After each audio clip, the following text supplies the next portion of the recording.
What is up, party people? Welcome back to my channel. If you're new here, my name is Devin. For today's video, I've rounded up my monthly favorites and I've organized this video into two different parts. So the first half, I'm going to be talking about all things stationery, and the last half, I'm going to share some miscellaneous things. First, I want to talk about a fountain pen that I have had for a while now, but just recently started using, and it is the Lamy Luxe in Rose Gold. It comes in this gorgeous container, the Safari and the All-Star.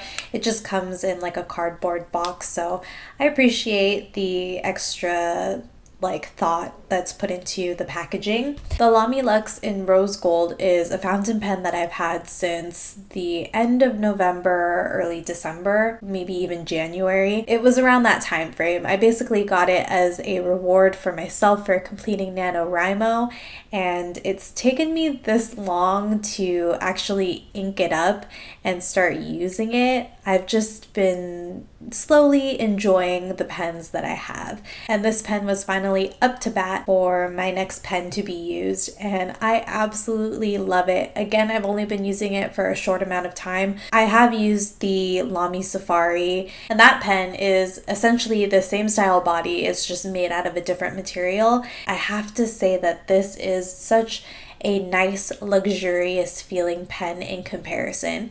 Don't get me wrong, I still like my Safaris, but this just has been a dream to write with. I think the coloring and the shading of the rose gold is really pleasing to the eye.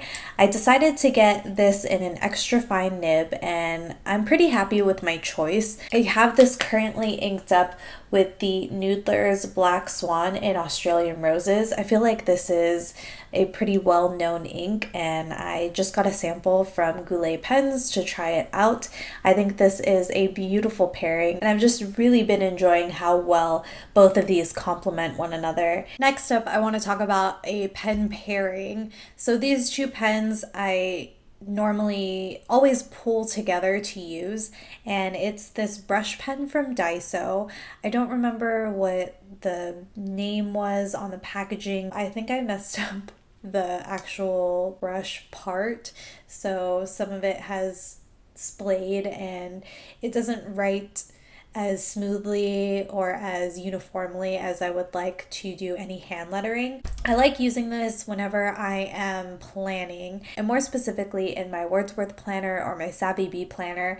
I've also used this in my Passion planner. So any planner format that has those thick black headers, this would be great for, because anytime that I need to customize or reformat the page, I just use this pen to fill it in over whatever it says, and then I'll take this pen, which is the Uniball Signo in Angelic White, and I'll just rewrite whatever header I desire. This pen is in 0.7, and I feel like the ink flows really well, so it makes it very easy to write over black ink, and I imagine it would be great on black paper as well.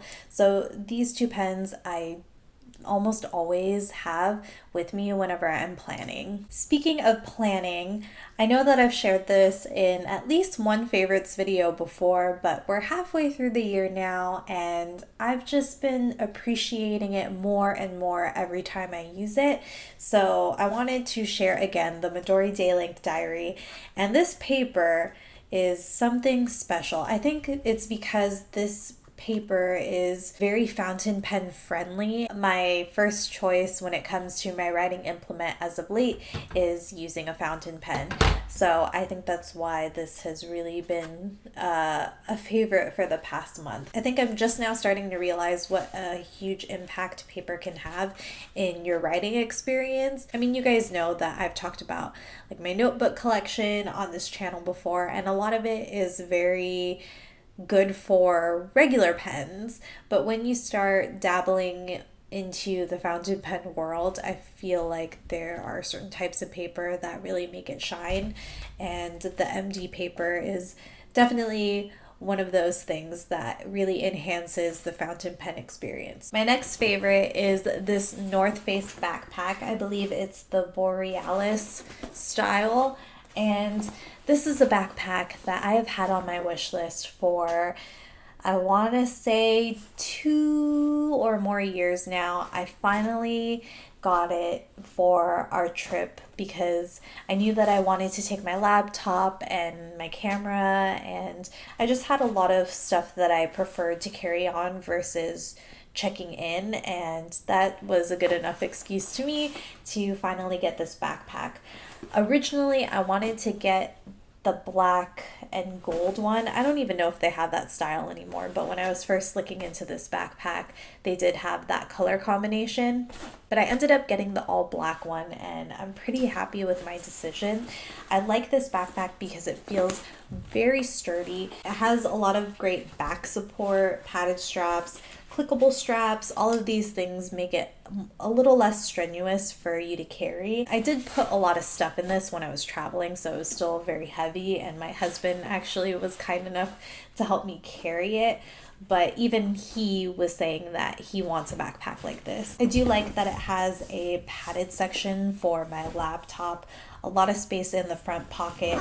In the second pocket, there are quite a few different compartments.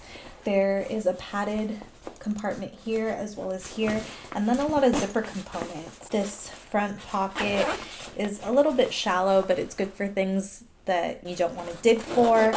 And then this I didn't use, but you can, put your shoes here. This is really a very outdoor oriented backpack, but I found it very useful for my travels anyway. And of course, there are side pockets for your water bottle. Overall, I'm so happy about this backpack. And if you're in the market for a good, substantial backpack, I feel like North Face is the way to go.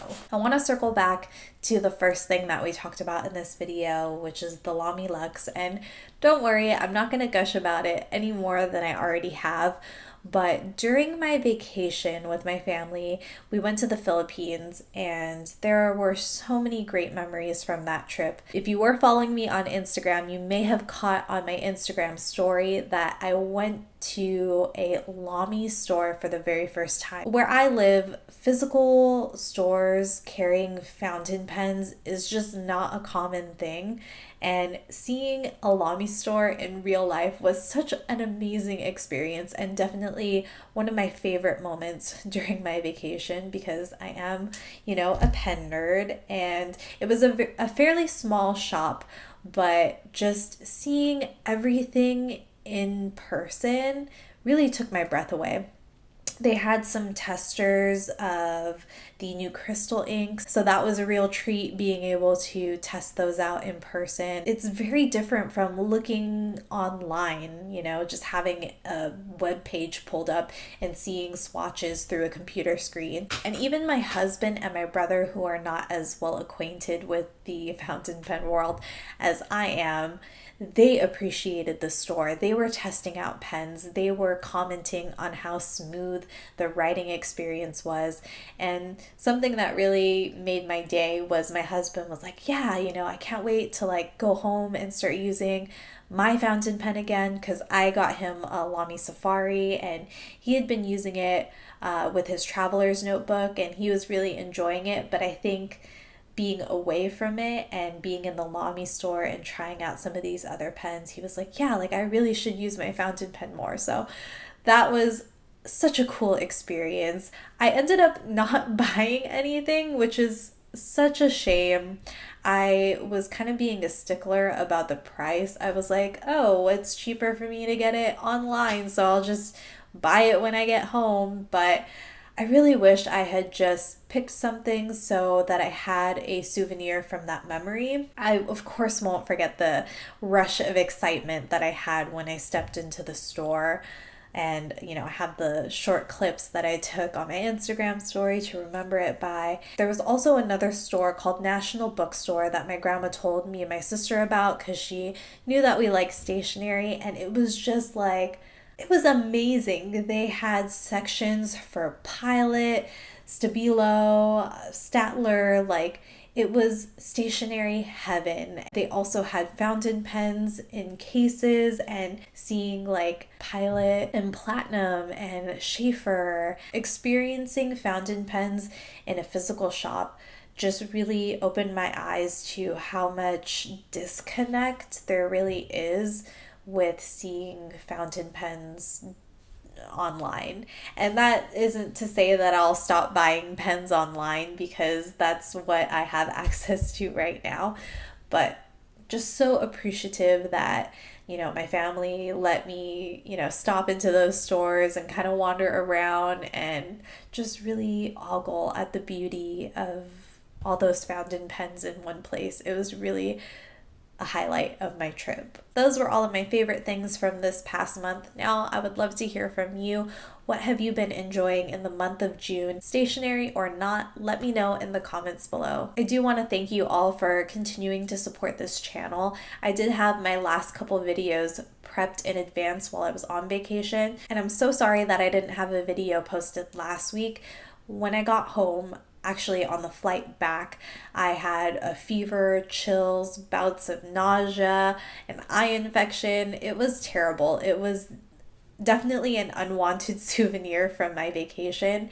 And the very next morning after we got home, my husband took me to urgent care. So all this time I've been using to recover, and you might even hear some of the stuffiness left over in my voice. And I also had a sore throat. So it was some sort of viral infection that was firing on all cylinders. I really didn't have the energy to do much at all, plus the jet lag. So I'm finally back into the swing of things, and I really, again, just want to say thank you so much for all your guys' support and your friendship. It really means a lot to me. Before you go, make sure that you're subscribed. That way you don't miss any of my videos. I do my best to upload every Thursday evening, and I love talking about all things pen and paper. So if that's your jam, then you should definitely stick around. You can also follow me on Instagram at Devin N, that's with 2 N's and 2 U's. And you can also keep an eye out for any updates on the community tab of my YouTube channel. Thank you so very much again, and I'll catch you in the next one. Bye.